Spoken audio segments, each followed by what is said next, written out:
नमस्कार, home food and मी चॅनलमध्ये तुम्हा सर्वांचं स्वागत आहे। आजच्या व्हिडिओमध्ये आपण देवघरात कोणत्या देवांच्या मूर्ती ठेवाव्यात आणि कोणत्या ठेवू नयेत ते पाहणार आहोत। पहिला मुद्दा आहे देवघराची आवश्यकता आणि महत्त्व। 2. देवघरात कोणत्या देवांच्या मूर्ती ठेवू नयेत। 3. देवघरात मूर्ती ठेवण्याचे नियम। 4. मूर्तीच्या मागे असणारी मानसिकता। 5. आधुनिक घरी देवघराची रचना। 6. पूजनाची शास्त्रशुद्ध पद्धत।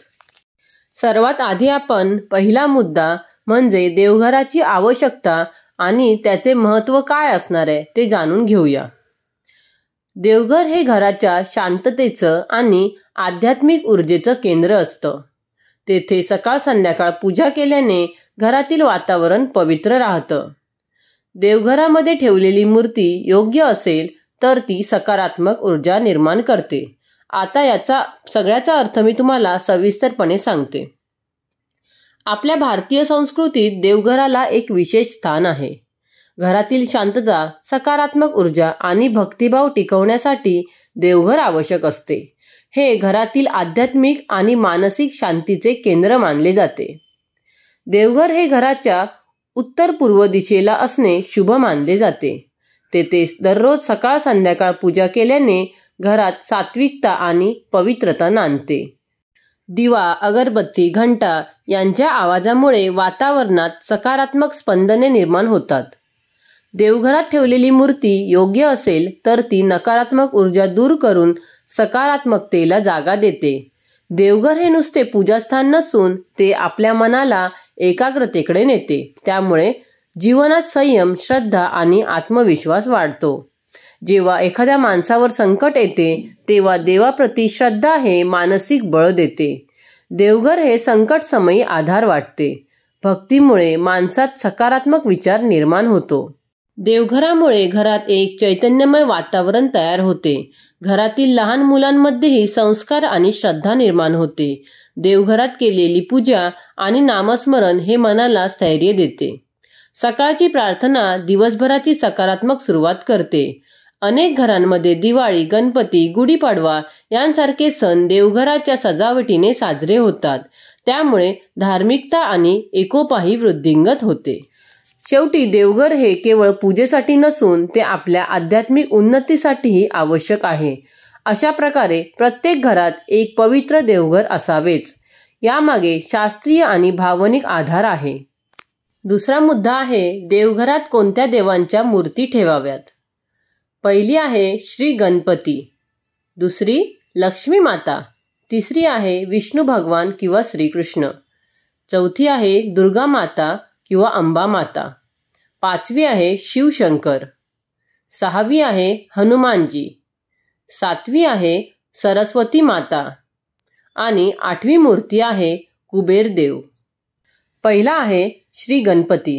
आता गणपतीची मूर्ती आपण देवघरात का ठेवावी ते जाणून घेऊया। गणपती संकटनाशक, विघ्नहर्ता गणपतींची मूर्ती घरात अवश्य असावी। उजव्या सोंडेचा गणपती मंदिरासाठी योग्य असतो, पण घरासाठी मात्र डाव्या सोंडेची शांत मूर्तीच योग्य असते। त्याचबरोबर मूर्तीची उंचीही 8 इंचापेक्षा जास्त नसावी। आता पाहूया दुसरी कोणती मूर्ती आपल्या देवघरात असली पाहिजे, तर ती आहे लक्ष्मी माता। लक्ष्मी माता धन, वैभव आणि समृद्धीचं प्रतीक आहे। लक्ष्मीची मूर्ती ही बसलेल्या अवस्थेत असावी। तिच्या हातात कमळ असलेली मूर्ती अधिक शुभ मानली जाते। आता तिसरी कोणती मूर्ती आहे जी आपल्या देवघरात असली पाहिजे, तर ती आहे विष्णू भगवान किंवा श्रीकृष्ण। विष्णू भगवान किंवा श्रीकृष्ण यांचे पूजन केले असता सौख्य, धर्मनिष्ठा आणि मानसिक शांती प्राप्त होते। कृष्णाची बासरी वाजवणारी मूर्ती शुभ मानली जाते। श्रीराम, सीता, लक्ष्मण आणि हनुमान यांची सहचित्र मूर्तीही ठेवावी।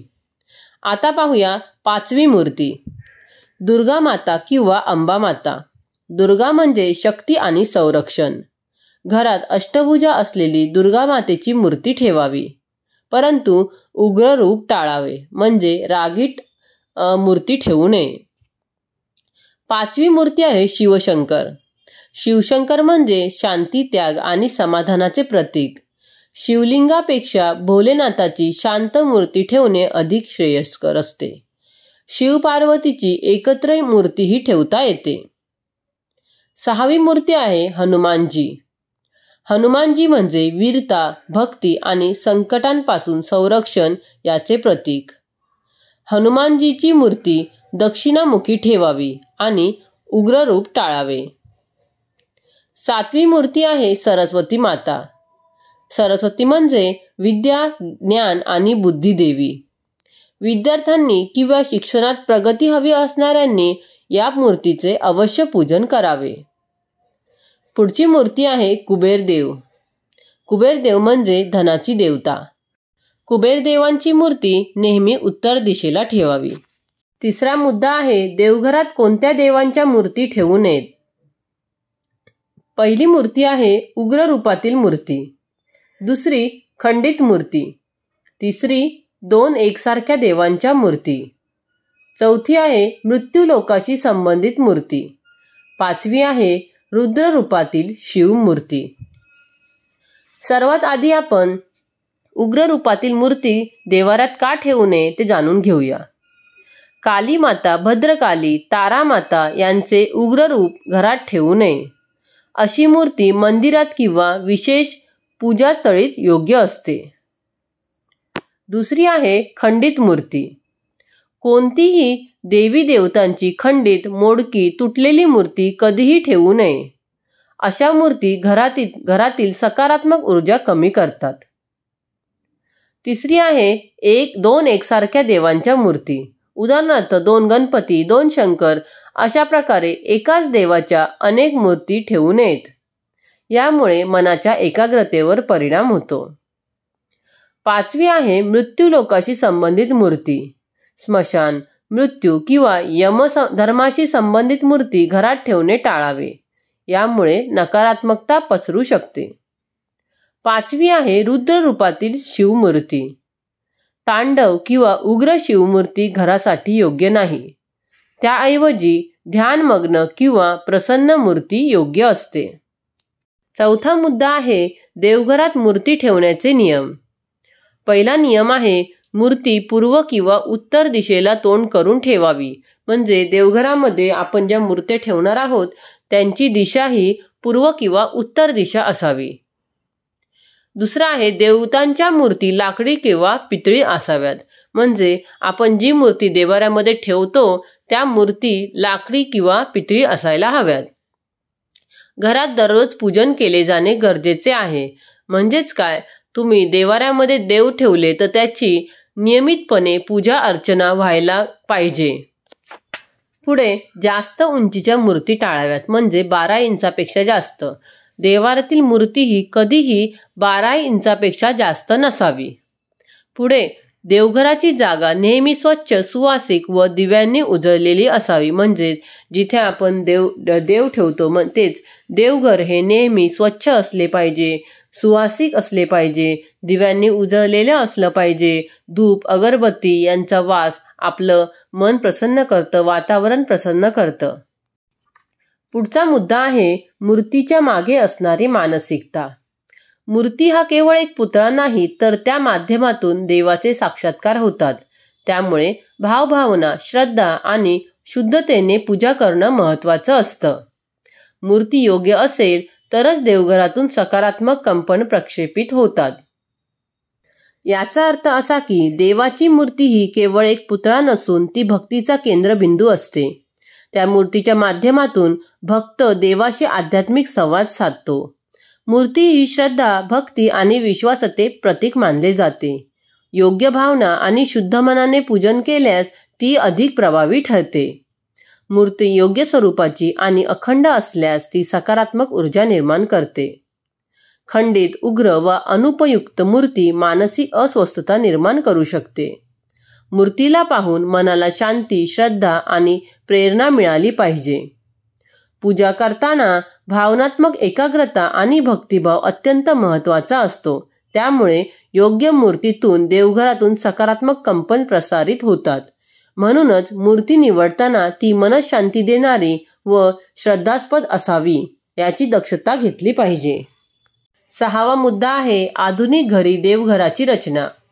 फ्लॅट बंगल्यामध्ये जागा मर्यादित असल्याने कपाटात देवघर बसवले जाते।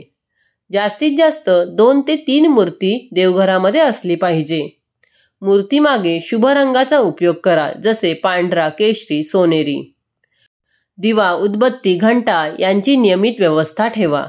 आता याचा अर्थ असा की आधुनिक फ्लॅट्स आणि लहान घरांमध्ये जागेची मर्यादा असल्यामुळे देवघर मर्यादित ठिकाणी बसवले जाते।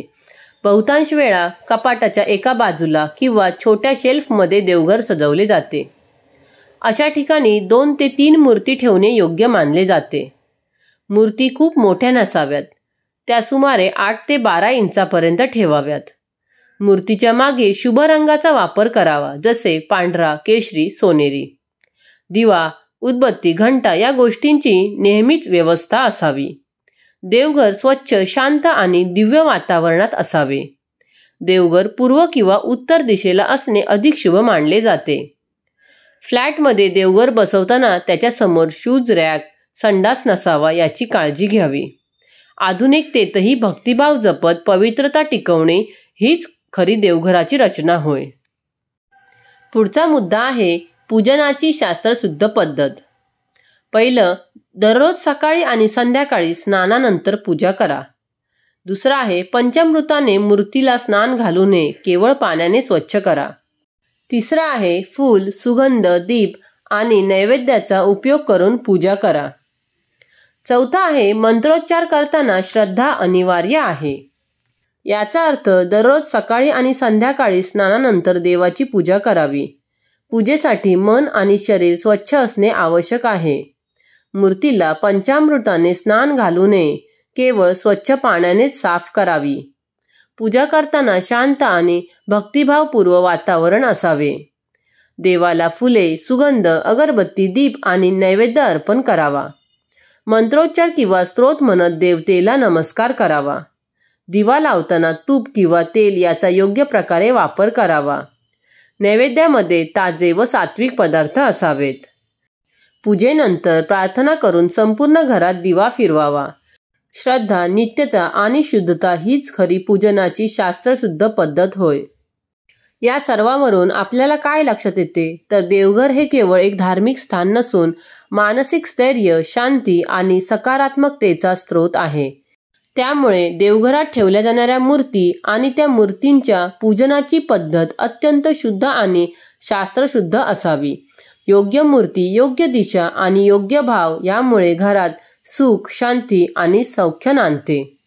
मित्रांनो, तुम्हाला जर हा व्हिडिओ आवडला असेल तर व्हिडिओला लाईक, शेअर आणि माझ्या चॅनलला सबस्क्राईब करायला विसरू नका। पुन्हा भेटूया अशाच एका नवीन व्हिडिओसोबत। धन्यवाद।